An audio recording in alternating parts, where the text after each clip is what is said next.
Video में हम कुछ वोकेब्स सीखने की कोशिश करेंगे। तो पहला वर्ड है रिप्रेशन। रिप्रेशन का मतलब होता है रोक या फिर दमन, यानी जिसे समझ सकते हो आप, repression policy was applied on American protesters, यानी अमेरिका के जो आंदोलनकारी थे उन पर रिप्रेशन यानी दमनकारी या फिर रोक करने की, या आप ऐसे भी बोल सकते हो इसे वर्ब के रूप में कि इट इज़ बीइंग रिप्रेस्ड, किसी को रिप्रेस करना, किसी को दबाना, रिप्रेस। ठीक है, तो रिप्रेशन मतलब रोक या दमन।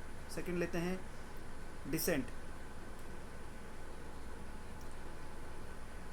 सेकंड लेते हैं डिसेंट। डिसेंट का मतलब होता है असहमत होना, अस्वीकार करना या फिर असहमति। सिंपल नाउन के रूप में भी यूज़ हो सकता है। तो opposition party dissented the decision of the government, जो सरकार का निर्णय है उस पर जो अपोजिशन पार्टी है उसने डिसेंट किया। डिसेंट का आप सेकंड फॉर्म भी यूज़ कर सकते हो डिसेंटेड बोलकर। ठीक है, जैसे I have dissented the offer given by him, या जो भी है। ठीक है, डिसेंट या फिर असहमति, एंड अपनी असहमति दिखाना। The descent of the shopkeeper was shown on his face, उसके चेहरे पर उसकी असहमति दिख रही थी, या जो भी ऐसे करके ना। अगला है टोरेंशियल, यानी प्रचंड वेग प्रवाही या मूसलाधार, कोई भी बहुत तेज़ी से आना कोई चीज़ का टोरेंशियल बोलते हैं उसको। तो there was torrential rain after cyclone, cyclone के बाद बहुत ज़्यादा प्रचंड या फिर मूसलाधार या वेग प्रवाही, बहुत तेज़ी से बारिश आई। अगला है पॉइंट प्रेसिपिटेट। प्रेसिपिटेट का मतलब होता है वेग से गिरना, बहुत तेज़ी से गिरना, प्रेरित करना या फिर जल्दी ला देना। तो some protester precipitated anger among public, public के अंदर जो है गुस्से को बहुत ज़्यादा तेज़ी से बढ़ा दिया प्रोटेस्टर्स ने, या फिर जो भी वहाँ पर थे लोग। ठीक है, प्रेसिपिटेटेड या प्रेसिपिटेशन भी हो सकता है, या प्रेसिपिटेटेडनेस क्या होता है, ये होता है ना, इसका मतलब होता है हड़बड़ी या फिर उतावलापन। ठीक है, तो the decision was taken with precipitateness, या कोई भी काम हड़बड़ी में करना तो उसे बोल सकते हो आप कि दिस वाज डन इन प्रेसिपिटेटनेस या विद प्रेसिपिटेटनेस। ठीक है, इसके बाद है ट्रिकल। ट्रिकल का मतलब होता है धीरे धीरे गिरना, टपकना या फिर जाना।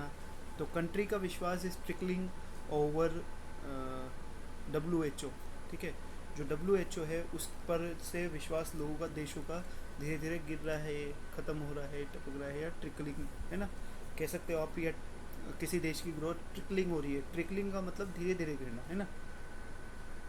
ट्रिकल का मतलब या नाउन में भी यूज़ कर सकते हो, रिसाव, अल्प मात्रा, छोटा छोटा धीरे धीरे कुछ निकला हुआ ट्रिकल। ठीक है, नेक्स्ट है रैंप अप। रैंप अप का मतलब होता है बढ़ाना या फिर जुटाना।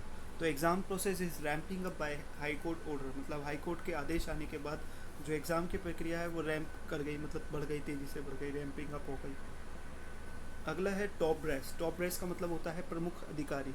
प्रमुख अधिकारी का मतलब, जैसे अभी जो इंडिया और चाइना के बीच में टॉक चल रही है, वो किसके बीच में चल रही है, प्रमुख अधिकारी के बीच में चल रही है, यानी टॉप ब्रास। तो आप इसका प्लूरल भी यूज़ कर सकते हो, टॉप ब्रास ही बोलकर, या फिर कहीं पर टॉप ब्रासेस भी बोला जाता है। तो top brass have gone on China border for talk. ठीक, नेक्स्ट है word turn away. Turn away का मतलब होता है अस्वीकार कर देना, लौटा देना या फिर मना कर देना। तो film offer was turn away by new star, कोई भी, अब मैंने एग्जांपल बनाया है तो आप भी बना सकते हो कि I have turned away your order, या फिर I have turned away your offer.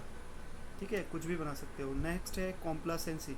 कॉम्प्लासेंसी का मतलब होता है संतोष या आत्मसंतुष्टि। People should feel complacency even in hard times, लोगों को कॉम्प्लासेंसी से काम करना चाहिए, कॉम्प्लासेंसी से कुछ भी जो है सिचुएशन को हल करना चाहिए या फिर हैंडल करना चाहिए। नेक्स्ट है डिस्पोज ऑफ। डिस्पोज ऑफ का मतलब होता है निपटा देना या फिर किसी चीज़ से छुटकारा दिला देना। तो high court is disposing of as many as pleas as it could, जितने भी हाई कोर्ट आजकल जो है निपटा सकता है उतनी प्लीज़ जो है याचिकाओं को वो निपटा रहा है। ऑडियल। ऑडियल का मतलब होता है कटु अनुभव, कोई बहुत ज़्यादा, मतलब एक है ना वैसा अनुभव होता है, उसको बोलते हैं ऑडियल। तो इट वॉज एन ऑडियल, ये यहाँ पर एन भी लगेगा। It was an ordeal for him when no hospital admitted his father, जब किसी ने उसके फादर को हॉस्पिटल में एडमिट नहीं किया तो ये उसके लिए बहुत ही कटु अनुभव था, कठिन परीक्षा थी, अग्नि परीक्षा थी। ठीक है, नेक्स्ट, बस।